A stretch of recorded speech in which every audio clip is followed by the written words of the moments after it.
Hi guys, once again welcome back to my YouTube channel Medicure Buddy. Once again I'm back with another session of practice of medicine in which we are going to discuss a very important topic, and that is pericardial effusion.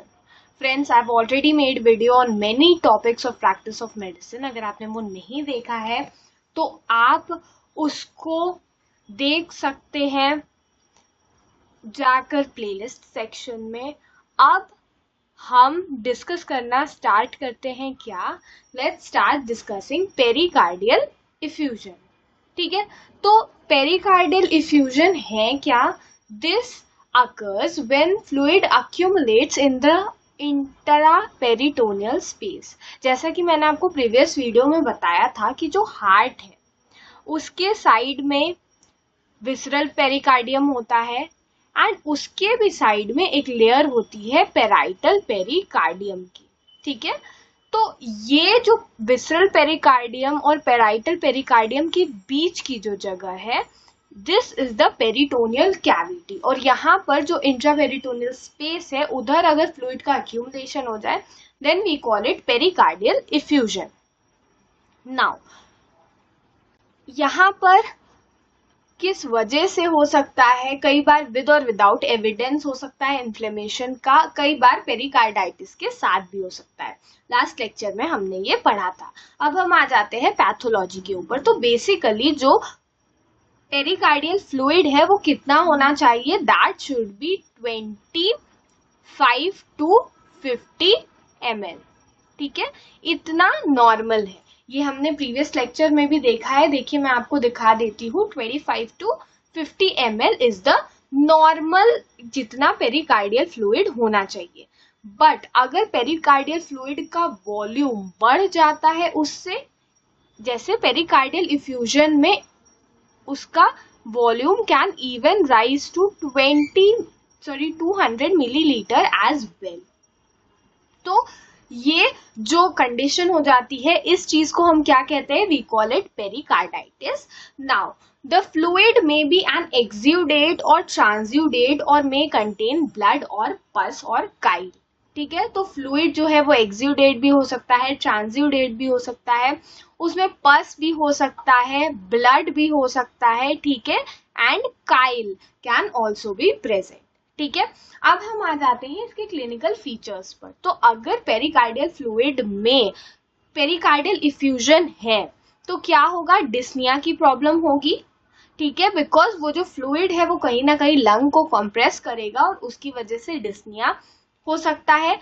कई बार fluid जो है वो forward और downward क्या करता है? Pressure देता है लंग्स और ब्रोंकाई के ऊपर। अगर इफ्यूजन बहुत ज्यादा है तो ब्रोंकाई और ईसोफेगस भी इफेक्ट हो सकती है, जिसकी वजह से dry hacking cough, hoarseness and voice में डिफिकल्टी और सॉलोइंग जो है वो डिफिकल्ट हो सकती है। ठीक है, अब हम आ जाते हैं इसके साइंस पे। तो जब हम इंस्पेक्ट करेंगे तो on inspection a cyanotic tinge में बी ऑब्जर्व्ड इन लार्ज इफ्यूजन्स। ठीक है, और examination of heart reveals the apex beat to be either weakly palpable or it may not be palpable at all। तो जब हम लोग हार्ट का एग्जामिनेशन करेंगे तो हम लोगों को या तो वो बिल्कुल ही पैल्पेबल नहीं मिलेगी बीट जो है, या फिर वो हमें बहुत कम पैल्पेबल देखने को मिलती है। ठीक है, then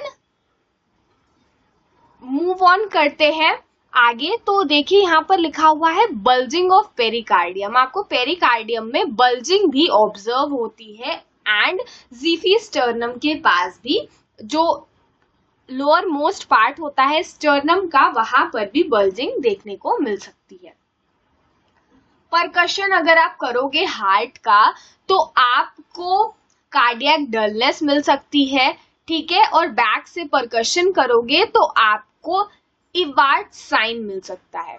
what exactly is that? So percussion of the back reveals an area of dullness in the left infrascapular region with bronchial breathing and एगोफोनी।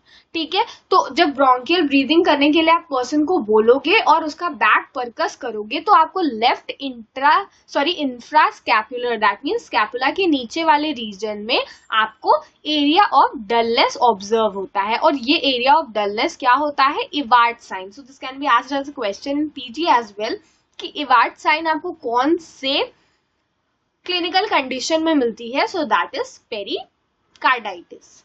Then on auscultation the heart sounds are muffled. A pericardial rub may be occasionally heard though it tends to disappear with accumulation of fluid.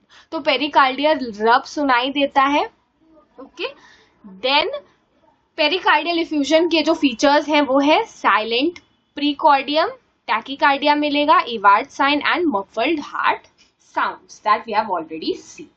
Okay, so friends, that's it about today's session in which we have discussed pericardial effusion. I hope I've made you all understand. In tomorrow's lecture, we will be discussing cardiac tamponade and I'm sure you do not want to miss it. So all you need to do is please subscribe to my Medicure Buddy, hit the bell icon and see you in the next one. Till then, happy learning.